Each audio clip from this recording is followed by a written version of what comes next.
Good evening. இன்றைக்கி நம்ம accounts பேசிக்ஸில் கோல்டன் ரூல்ஸ் ஆஃப் அக்கௌண்டிங், அதாவது கணக்கு பதிவியலில் வந்து இந்த விதிகள், அதனுடைய விதிகளை வந்து எப்படி பயன்படுத்துறது அப்படிங்கிற விஷயத்தை வந்து பார்க்க போகிறோம். இப்போ நார்மலாக எல்லா அக்கௌண்ட்ஸையும் 3 விதமாக பிரிச்சுருக்காங்க. Real account, personal account and nominal account. தமிழில் பேரளவு கணக்கு, ஆள்சார் கணக்கு, அப்புறம் சொத்து கணக்குன்னு சொல்லி சொல்லுவாங்க. இப்போ இந்த 3 அக்கௌண்ட்ஸை வந்து நம்ம கரெக்டாக எதுங்கிறத ஐடென்டிஃபை பண்ண தெரியணும். தெரிஞ்சால் தான் நம்ம ஜேர்னல் என்ட்ரியை பேசிக்காக நம்ம ஈஸியாக போஸ்ட் பண்ண முடியும்.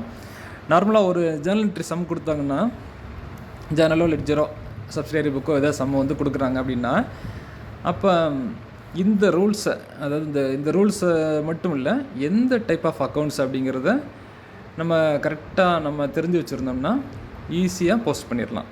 அதுக்காக தான் இந்த மாதிரி இதை வந்து நம்ம வந்து இப்போ எப்போது மெமரைஸ் பண்ணி வச்சுருக்கணும். ஃபஸ்ட்டு இந்த 3 ரூல்ஸ் பார்த்துக்கோங்க. Real account, personal account, nominal account. Debit what comes in, credit what goes out. அதே மாதிரி பர்சனல் அக்கௌண்ட் ஆல்சார் கணக்கில் debit the receiver, credit the giver. Nominal அக்கௌண்ட்னா பேரளவு கணக்கு. இதில் வந்து debit expenses or losses, credit income or gain. இந்த மாதிரி 3 விஷயங்களை வந்து கொடுத்துருக்காங்க. ஃபஸ்ட்டு பாருங்கள், debit what comes in, credit what goes out. அப்படின்னா இது வந்து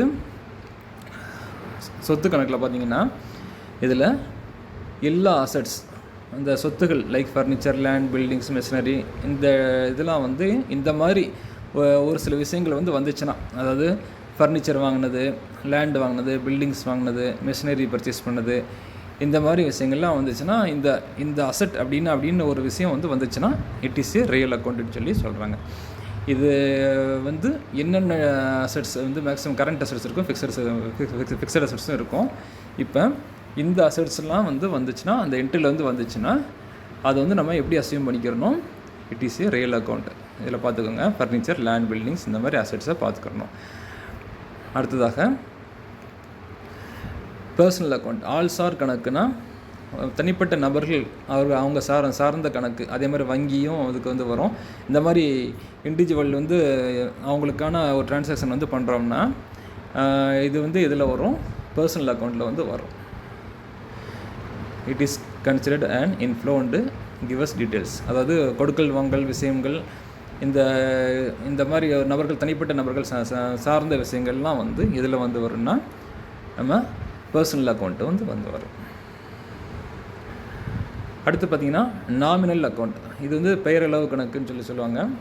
இதில் வந்து இந்த லாபங்கள் மற்றும் நஷ்டங்கள் இதெல்லாம் வந்து ஆக்சுவலி கண்ணுக்கு தெரியாத ஒரு விஷயம். பட் ப்ராஃபிட் அப்படிங்கிற ஒரு கேஷ் வந்து இருக்கும். இந்த ப்ராஃபிட்டோ லாஸோ இது வந்து கேஷ் சம்மந்தப்பட்டது, அது வந்து இருக்கும். ஆனால் நம்மளுக்கு ஆக்சுவலி அதுவும் தெரியாது. இது வந்து ஒரு பேரளவில் ஒரு கணக்கு அப்படின்னு சொல்லுவாங்க.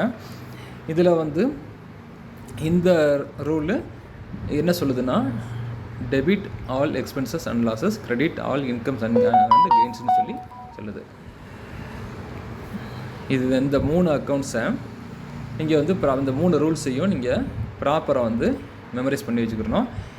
இப்போ பார்த்தீங்கன்னா, நம்ம தமிழில் ஆல்சார் கணக்குன்னா என்ன இது, இந்த அக்கௌண்ட்ஸ் ஆல்சார் கணக்கு அப்படின்னா, ஆல்சார் கணக்குன்னா பர்சனல் அக்கௌண்ட்டு. அதில் வந்து தமிழில் பெறுபவரை பற்றுசை மற்றும் தருபவரை வரவு செய் அப்படின்னு சொல்லிட்டு தமிழில் சொல்கிறாங்க. இதில் ஒரு எக்ஸாம்பிள் கொடுத்துருக்காங்க பாருங்கள். இதில் நம்ம அக்கௌண்ட்ஸ் நம்ம ஜேர்னல் என்ட்ரி போடும்போது இதுக்கான ரூல்ஸ் வந்து எப்படி நம்ம வந்து அதில் வந்து அப்ளை பண்ணி ஒரு ஜேர்னல் என்ட்ரி வந்து போஸ்ட் பண்ணுறது அப்படிங்கிறத நம்ம நெக்ஸ்ட் வீடியோவில் இந்த சம்லாம் பார்க்கும்போது நம்ம பார்க்கலாம். இதில் வந்து ஃபஸ்ட்டு பாருங்கள், இந்த ஆல்சார் கணக்கு பார்த்துக்கோங்க. அதே மாதிரி சொத்து கணக்கு ரியல் அக்கௌண்ட். ரியல் அக்கௌண்ட்டில் தமிழில் உள் வருவதே பற்றுசை மற்றும் வெளிச்செல்வதை வரவு செய் அப்படின்னு சொல்லிட்டு தமிழில் வந்து அதனுடைய எக்ஸ்ப்ளனேஷன். இதையும் பார்த்துக்கோங்க. அடுத்ததாக நாமினல் அக்கௌண்ட், பேரளவு கணக்கு. நம்ம இங்கிலீஷில் பார்த்த மாதிரி தமிழோடைய மீனிங் பார்த்துக்கோங்க. Debit all expenses and losses, செலவுகளையும் நட்டங்களையும் பற்றுசை மற்றும் credit all incomes and gains, வருமானங்களையும் ஆதாயங்களையும் வரவு செய் அப்படிங்கிறது தான் இந்த ரூல்ஸு. இந்த ரூல்ஸை வந்து நம்ம இப்போ மெமரைஸ் பண்ணி வச்சிட்டிங்கன்னா, அடுத்து நம்ம இப்போ வரக்கூடிய சம்ஸ் ஜேர்னல் என்ட்ரியோ லெட்ஜரோ நம்ம போஸ்ட் பண்ணும்போது இதை ஈஸியாக நம்ம வந்து அப்ளை பண்ணி நம்ம சம்மை ஒர்க் அவுட் பண்ணலாம்.